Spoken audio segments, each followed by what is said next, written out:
हैं। सरकार की एक और नीति है कि जब 2014 से पहले जो मंत्री चिल्लाते थे डीजल पेट्रोल के दामों पे, उनको गायब कर दिया गया। स्मृति ईरानी आपको नजर आती है? सड़क पे बैठ जाती थी, हाय हाय भ्रष्टाचार, हाय हाय महंगाई। कहाँ है स्मृति ईरानी आज नींबू के दाम बढ़े, कहाँ है स्मृति ईरानी आज 360 रुपए किलो नींबू है। हम नींबू निचोड़ के चीनी घोल के भी नहीं पी सकते। बच्चों को कोका कोला पिलाएं, पेप्सी पिलाएं, जहर पिलाएं अपने बच्चों को। नींबू तो जनता बन गई है जिसको निचोड़ रही है सरकार। बताओ, भूख हड़ताल भी करेंगे, आंदोलन अनशन भी करेंगे। अगर हमारे साथ ज्यादती होगी, जिस भाषा में वो बात करेंगे उसी भाषा में उनसे बात करेंगे। और जो टोल पे अगर हमारे ड्राइवर की तरफ एक हाथ उठा, हम साले कुछ टोल को उखाड़ के फेंक देंगे, चाहे वहां कितना भी करना पड़ो।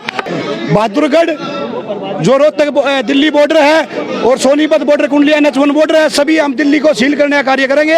और इसमें सबसे अग्रणी रहेगा हरियाणा प्रदेश। आखिर जो सरकार आई थी कि 30 रुपए 40 रुपए पेट्रोल डीजल करके, वो सरकार आज 3 गुना दाम बढ़ा दी आपके पेट्रोल डीजल की।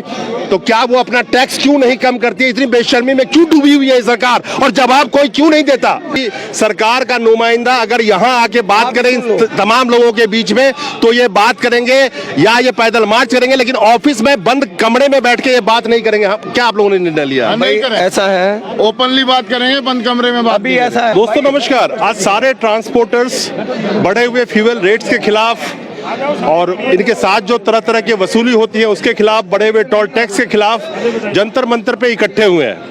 लेकिन अगर आप घर में बैठे, अपने ऑफिस में बैठे और ये धूप में खड़े हैं, तो आप ये समझ के रखिएगा कि ये लड़ाई आपके लिए लड़ रहे हैं। ये मत सोचिए कि ये अपने रेट के लिए लड़ रहे हैं, क्योंकि आपके जेब के ऊपर में जो करीब करीब 50% से ज्यादा की महंगाई बढ़ चुकी है, आपके घर के राशन पानी का जो मूलभूत चीजें हैं, उसकी सबसे बड़ी वजह फ्यूल प्राइस ही है। अमूमन लोग समझते हैं कि तेल भरने से सिर्फ और सिर्फ गाड़ियों का खर्चा बढ़ता है, लेकिन नहीं, आपके जेब के ऊपर जो खर्चा बढ़ता है उसकी वजह भी फ्यूल के प्राइस ही है।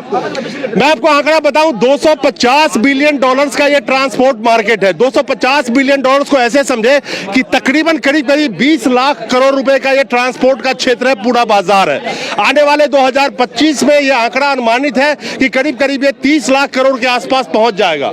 आप जानते हैं कि भारत को, बाजार को लुटवाने में मौजूदा सरकार ने किस तरह से अहम रोल पे अदा किया है। चाहे वो रिटेल सेक्टर की मार्केट हो, चाहे छोटे गाड़ी वाली टैक्सी वाले की मार्केट हो, चाहे अब ट्रक वाले की मार्केट हो, चाहे बस ऑपरेटर्स हो।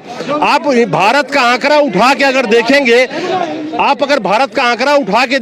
तो इसी भारत के अंदर में 10% के करीब उन लोगों ने अपनी जीवन लीला खत्म करी है जो अपना स्वरोजगार कर रहे थे। लेकिन सरकार के पास इसका कोई आंकड़ा आपको नहीं उठा के देगी कि जो स्वरोजगार कर रहे हैं, जो सरकार से नौकरी नहीं मांग रहे हैं, कोई टेम्पो चला रहा है, कोई ट्रक चला रहा है, कोई 2 गाड़ियां निकलवा के चला के अपनी जीविका चला रहा है, आखिर वो अपनी जीवन लीला क्यों खत्म कर रहा है? 25 वर्ष का नौजवान चंडीगढ़ का ट्रांसपोर्टर था, उसने इसी कोविड में गाड़ियां घर पे करी थी, उसकी EMI नहीं जा पा रही थी, घर के खर्चे नहीं चल पा रहे थे, जिसकी वजह से उसने जान दे दी। साउथ के अंदर में कोलम में 48 वर्षीय ट्रांसपोर्टर ने अपनी जीवन लीला, बस ऑपरेटर था, खत्म कर ली, क्योंकि गाड़ियां वहां खरी थी, वो EMI कहां से देता?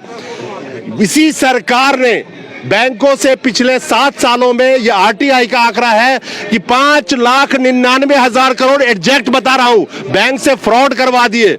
इसी सरकार ने मित्रों के 7 लाख करोड़ लोन माफ कर दिए। इसी सरकार ने 2.5 लाख करोड़ की जो NPA थी 2014 में, वो 25 लाख करोड़ को क्रॉस कर चुकी है। अब आप इसको आप जोड़ लीजिए। लेकिन ट्रांसपोर्टरों को जिनकी गाड़ियां खरीदी थी, जो वर्क फ्रॉम होम नहीं कर सकते थे, इनके न कागज के पैसे माफ किए गए, न टैक्स माफ किए गए, न EMI छोड़ी गई। सारे पैसे इनके यूं ही चलते रहे, सारे खर्चे यूं ही चलते रहे। आखिर बात करते हैं, पाजी मैं जानना चाहूं कि आप लोग यहाँ पे इकट्ठे हैं आज, बढ़े हुए फ्यूल प्राइस हो, चाहे आपका हर दिन टोल भरना हो, ये डिजिटल इंडिया के नाम पर तो डिजिटल लूट का एक सिलसिला चल पड़ा। लेकिन जो आम जनता के जेबों पे असर जा रहा है, उसके जिम्मेवार ट्रांसपोर्टर्स को बताते हैं और बड़ी चालाकी से अपना पल्ला छाड़ के निकल लेते हैं। आप ट्रांसपोर्टर्स आज यहाँ पे खड़े हैं, आपके जो भाड़े के पैसे हैं वो लोग कंपटीशन की वजह से घर से पैसा देके आपको ढुलाई करनी पड़ी है, ताकि गाड़ी का खर्चा तो कम से कम निकले। बेशक